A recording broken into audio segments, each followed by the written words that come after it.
MSB here for another deck breakdown. Today we're looking at a deck in the game Faëria.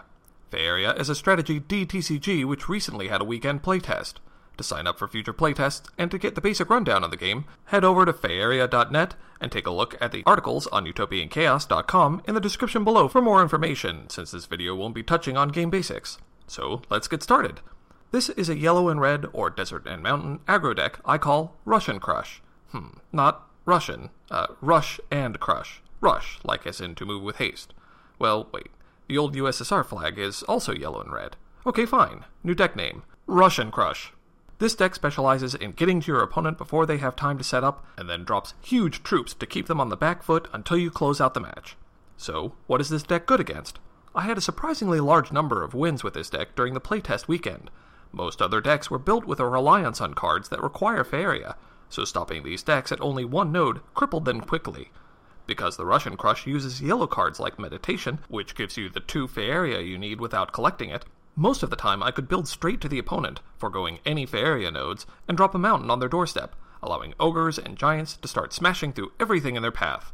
Enemy decks that tend to focus on the mid to late game, like green or woods decks, wouldn't be able to dislodge me once I was entrenched. This deck also won against a few much higher rated players, and nearly won against a player with a very advanced deck, complete with legendary cards. The key was to draw a Trow Miner or other gold generator early, along with a Meditate.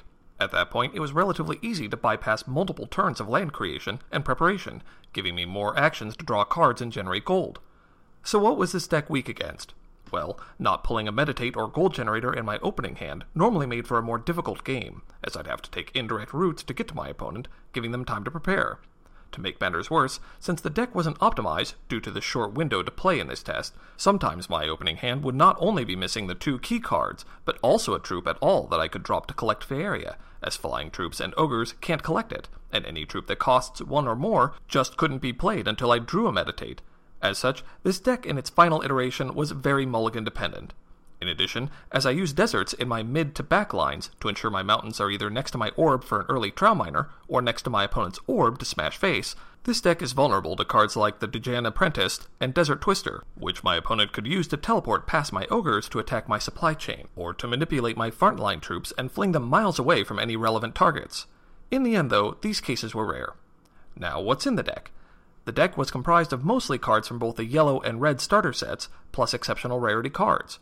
As such, this makes it a great bargain deck for beginners. You can also find the complete deck list in the description below, as well as a few suggestions on how I would have optimized it if there was more time during the playtest event.